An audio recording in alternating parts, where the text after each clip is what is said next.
முதலமைச்சராக விஜயின் முதல் 10 நாள் எப்படி இருந்தது அப்படிங்கிறத பற்றி தான் இந்த வீடியோவில் டீட்டெயிலாக பார்க்க போகிறோம். வாங்க.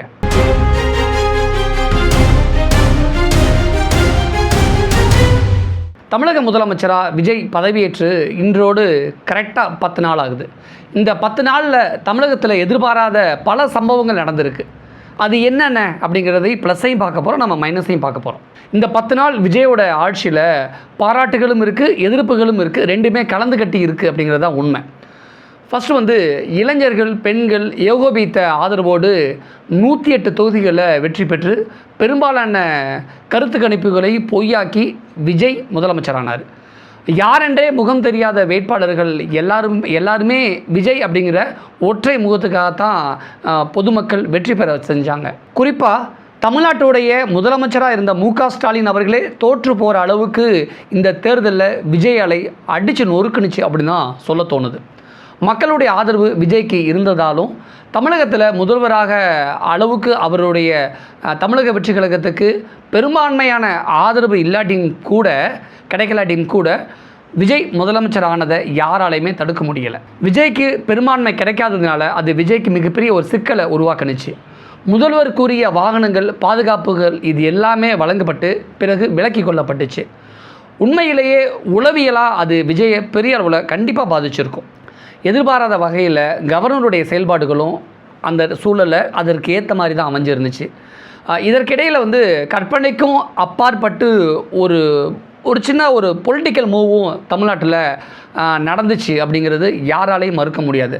பரம எதிரிகளாக இருந்த திமுகவும் அதிமுகவும் ஒரே அணியில் சேர்ந்து ஆட்சி அமைப்பதற்கான முயற்சிகளும் நடந்தது. விடுதலை சிறுத்தைகளுடைய கட்சித் தலைவர் திருமாவளவன் அவர்களை முதலமைச்சராக்குவதற்கான ஏற்பாடுகளும் ஒரு பக்கம் நடந்ததாக சொல்லப்படுது. இதற்கிடையில் விஜயும் தன்னுடைய பெரும்பான்மையை நிரூபிப்பதற்கான முயற்சியில் ரொம்ப தீவிரமாக இயங்கினார். திராவிட முன்னேற்ற கழகத்துடன் கூட்டணி அமைத்த அந்த கட்சிகளுடைய நம்பகமான நண்பர்களாக இருந்த இடதுசாரிகள், இந்தியன் யூனியன் முஸ்லீம் லீக், விடுதலை சிறுத்தைகள், இந்த கட்சிகளோட விஜய் அணி சேர விரும்பினார் அப்படிங்கிறது தான் நிஜம். இந்த தருணத்தில் மதசார்பற்ற கூட்டணி இல்லாத கட்சிகளோடு விஜய் அணி சேர நினச்சதே ஒரு பெரிய வரவேற்புக்கூடிய ஒரு விஷயமா பொதுமக்கள் மத்தியில் பாராட்டையும் பெற்றுச்சு. பொதுமக்களுடைய பாராட்டை பெற்றது மட்டும் கிடையாது, விஜய் மீதான ஒரு நம்பிக்கையை இந்த விஜயோட செயல்பாடு உருவாக்குனுச்சு. விஜயை இயக்குறது பிஜேபி தான் அப்படின்னு தேர்தலுக்கு முன்னும் அதற்கு பின்னும் இங்கே ஒரு நெரேட்டிவ் செட் பண்ணியிருந்துச்சு. ஆனால் விஜயோட இந்த செயல்பாடு மூலமாக அது நெரேட்டிவ் உடைக்கப்பட்டிருக்கு. இடதுசாரிகள் உடனடியாக முடிவெடுத்த அந்த நிலையில் விடுதலை சிறுத்தைகள் கட்சி தலைவர் திருமாவளவன் தன்னை முன்வைத்து நடந்த முயற்சிகளுக்காக சில காலம் காத்திருந்தார். ஆனால் திருமாவளவன் இதை பற்றி பேசும்பொழுது நாங்கள் திமுக கூட்டணியில் தான் இருக்கோம் அப்படின்னு சொல்லிட்டு ஏன் தாவேக்கா ஆதரவு தரோம் அப்படிங்கிறத சொல்லியிருந்தாங்க. இந்தியன் யூனியன் முஸ்லீம் லீக் கடைசி வரைக்கும் திமுக சொல்கிறதான் கேட்போன்னு சொன்ன அவங்க கூட கடைசி நேரத்தில் தாவேக்காவுக்கு ஆதரவு கொடுத்த காட்சிகளையும் நம்ம பார்த்தோம். இந்த சூழ்நிலை தான் பிஜேபி கவர்னர் மூலமாக சில குழப்பங்களை விளைவிக்க பார்க்குறாங்க அப்படின்னு ஒரு குற்றச்சாட்டுகள் எழுந்த நிலையில் விடுதலை சிறுத்தைகள், இந்திய யூனியன் முஸ்லீம் லீக், இடதுசாரிகள் எடுத்த முடிவு எல்லாமே சர்ச்சைகளுக்கும் பிரச்சனைகளுக்கும், விஜய் சுற்றி நடந்த சர்ச்சைகளுக்கும் பிரச்சனைகளுக்கும் முடிவு கட்டுனுச்சு. திமுகவும் அதை கொஞ்சம் கூட தடுக்கலை. பரவாயில்ல இருக்கட்டும் அப்படின்னு கூட்டணி கட்சிகளுடைய சுய விருப்பத்தின் பேரில் அதை விட்டுட்டாங்க. இன்னும் சொல்லப்போனால் எங்கள் கூட்டணி திமுகவுடன் தான், பாஜகவுடைய சூழ்ச்சியை அவங்களுடைய வெற்றியை முறியடிக்கத்தான் நாங்கள் தாவேக்கா கூட ஆதரவு தரோம், அது வெளியிலேருந்து ஆதரவு தரோம் அப்படின்னு வெளிப்படையாக விடுதலை சிறுத்தைகளுடைய திருமாவளவன் அவர்கள் பேசியிருந்தாங்க. இந்த சூழலில் தான் அமமுக சட்டமன்ற உறுப்பினர் காமராஜ் தாவேக்காவுக்கு ஆதரவு தெரிவித்து அந்த விஷயம் மிகப்பெரிய ஒரு கேள்வி எழுப்புனுச்சு. இன்னொரு பக்கம் தேர்தலை வெற்றிகரமாக எதிர்கொண்ட அதிமுக இரண்டாக உடஞ்சி நிற்குது. அதன் ஒரு பிரிவு தாவேக்காவை ஆதரித்து சட்டமன்றத்தில் வாக்களித்ததும் இதெல்லாமே ஒரு குதிரை பேரம் பற்றிய விவாதத்துக்கு வித்திட்டு இருக்கு. இது தாவேக்காவுக்கு ஒரு விதமான நெகட்டிவை ஏற்படுத்தியிருக்கு அப்படிங்கிறதும் மறுப்பதற்கு கிடையாது. இந்த சூழ்நிலை தான் விஜய் முதலமைச்சராக பொறுப்பேற்றார், பதவியேற்றார். அந்த நிகழ்ச்சியிலேயே அவர் ஆற்றிய உரை எல்லா மக்களுக்கும் ஒரு புது விதமான நம்பிக்கையை விதைச்சிருச்சு அப்படி தான் சொல்ல தோணுது. குறிப்பாக மக்கள் பணத்தை நான் ஒருபோதும் எடுத்துக்க மாட்டேன் அப்படின்னு விஜய் உறுதியாக சொன்னதோடு கட்சிக்காரர்களுக்கும் அவர் எச்சரிக்கை விடுத்து கராராக பேசின விஷயங்களும் ரொம்ப கவனிக்கப்பட்டுச்சு. ஆனால் பதவியேற்பு நிகழ்ச்சியில் முதல்ல வந்தே மாதரம் இசைக்கப்பட்டு சர்ச்சையானது.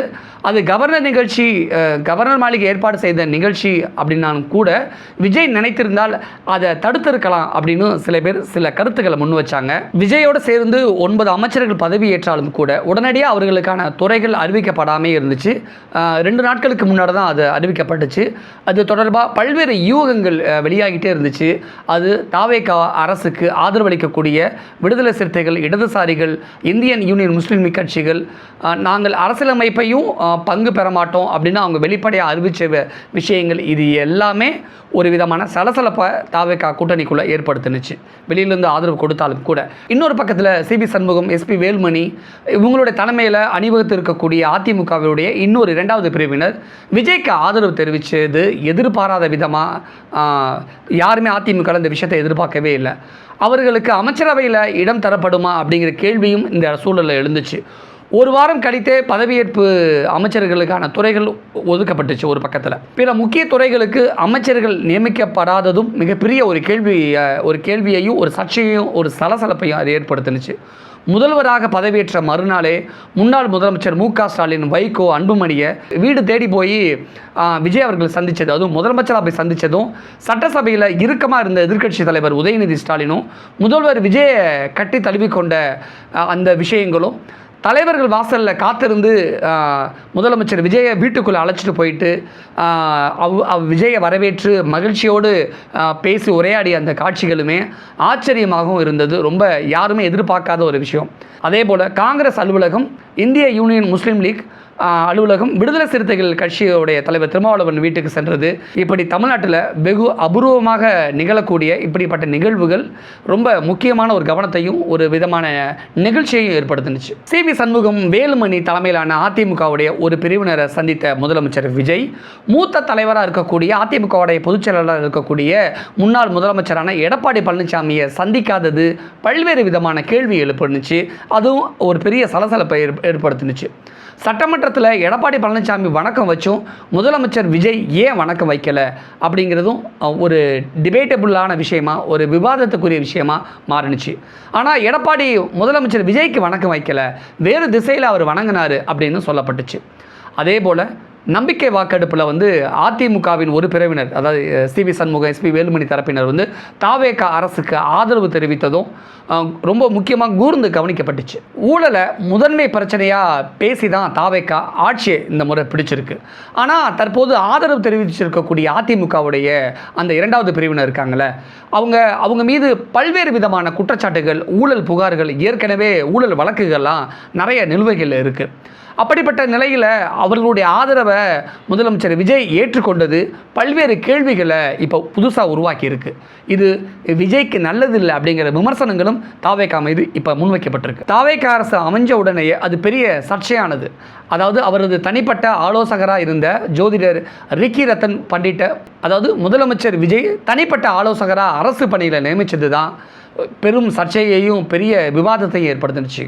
ஆட்சிக்கு ஆதரவு தெரிவித்த கூட்டணி கட்சிகளே இந்த நியமனத்தை ரொம்ப விஜய் கண்ணு முன்னாடியே கண்டிச்சாங்க, சட்டமன்றத்திலே கண்டிச்சாங்க. தேமுதிக தலைவர் பிரேமலதா வெளிப்படையாகவே சட்டமன்றத்தில் கண்டிச்சும் பேசினார். பிறகு அந்த நியமனம் ரத்து செய்யப்பட்டுச்சு. அதே போல தான் தலைமை வழக்கறிஞர் நியமனமும் சர்ச்சையானுச்சு. ஆனாலும் கூட எல்லா ஆட்சியாளர்களுமே தங்களுக்கு நம்பிக்கையான வழக்கறிஞர்களை இந்த பொறுப்புக்கு நியமித்ததுனால, இது நியமிக்கிறது வழக்கம்தான் அப்படிங்கிறதுனால அது அந்த வழக்கறிஞர் விஷயம் பெருசாக்கப்படலை. ஒரு புதிய அரசு பொறுப்பேற்றதும் கடந்த ஆட்சியில் முக்கிய பொறுப்புகளிலிருந்து அதிகாரிகளை மாற்றுவதும் தங்களுக்கு சிறந்தவர்களாக கருதக்கூடிய அதிகாரிகளை முக்கிய பொறுப்புக்கு கொண்டு வருவதும் இயல்பாக நடக்கக்கூடிய ஒரு நடைமுறை தான். தமிழக அரசியல் களத்திலும் சரி, இந்திய அளவில் எல்லா மாநிலங்களும் இதுதான் நடைமுறையாக இப்போ வரைக்கும் இருக்குது. கடந்த திமுக ஆட்சியில் அதிக முக்கியத்துவம் பெற்றிருந்த ஐஏஎஸ் அதிகாரி உதயச்சந்திரனாக இருக்கட்டும், அமுதா ஐஏஎஸ்ஸாக இருக்கட்டும், டேவிட்சன் ஆசீர்வாதம் போலீஸ் ஆஃபீஸராக இருக்கட்டும், இந்த போன்ற அதிகாரிகள்லாம் வேறு வேறு பொறுப்புகளுக்கு மாற்றப்பட்டதும், சில அதிகாரிகள் முக்கிய பொறுப்புகளுக்கு கொண்டு வரப்பட்டதும் ரொம்ப கவனிக்கக்கூடிய ஒரு விஷயமாக மாறி போயிருந்துச்சு.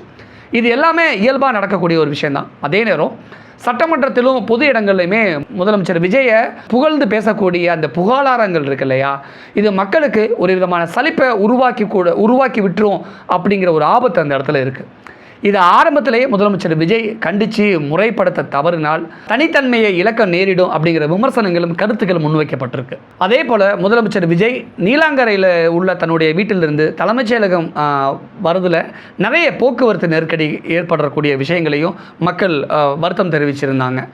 அதற்காக தனியாக ஒரு பாதையையும் காவல்துறை உருவாக்கி இருந்தது. இதே விஷயத்தை தான் கடந்த முன்னாள் முதலமைச்சர் ஜெயலலிதா இதே மாதிரியான ஒரு பிரச்சனையை ஹேண்டில் பண்ணாங்க.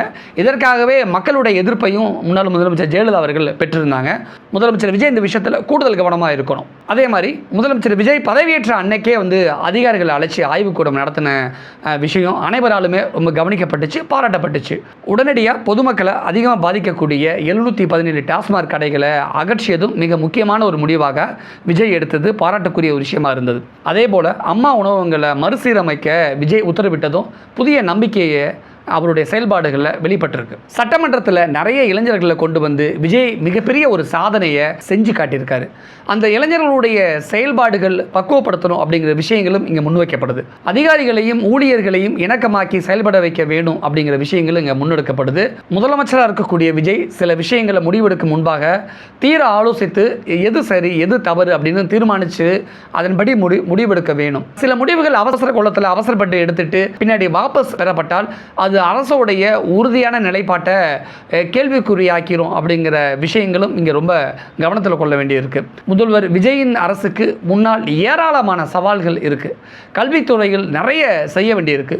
பொருளாதாரத்தை சீரமைக்க வேணும் அப்படிங்கிற நிறைய கட்டாயமும் இங்கே இருக்குது. நஷ்டத்தில் தள்ளாடக்கூடிய நிறுவனங்களை மீட்டெடுக்கக்கூடிய கட்டாயமும் முதலமைச்சர் விஜய்க்கு இருக்குது. விஜய் அளித்துள்ள இந்த வாக்குறுதிகள், இந்த இமாலய திட்டங்கள் எல்லாமே செயல்படுத்த வேண்டிய கட்டாய சூழல் விஜய்க்கு இப்போ ஏற்பட்டிருக்கு. எந்த அரசாக இருந்தாலும் முதல் 6 மாதம் அவர்களை தங்களுடைய திட்டங்களை செயல்படுத்திக் கொள்வதற்கான திடப்படுத்திக் கொள்வதற்கான அவகாசம் கொடுக்க வேண்டும் அப்படிங்கிற ஒரு கருத்து இங்கே இருக்குது. அதன்படி தான் விஜயோட செயல்பாடுகள் எப்படி இருக்கும், விஜயோட அடுத்தடுத்த செயல்பாடுகள் அப்படிங்கிறத பொறுத்து தான் நம்ம அடுத்தடுத்த விஷயங்களை நம்ம முன்வைக்க முடியும். இந்த விஷயத்தில் உங்களுடைய கருத்துக்கள் என்ன அப்படிங்கிறதையும் கீழே கமெண்ட்ஸில் பதிவிடுங்க. நன்றி, வணக்கம்.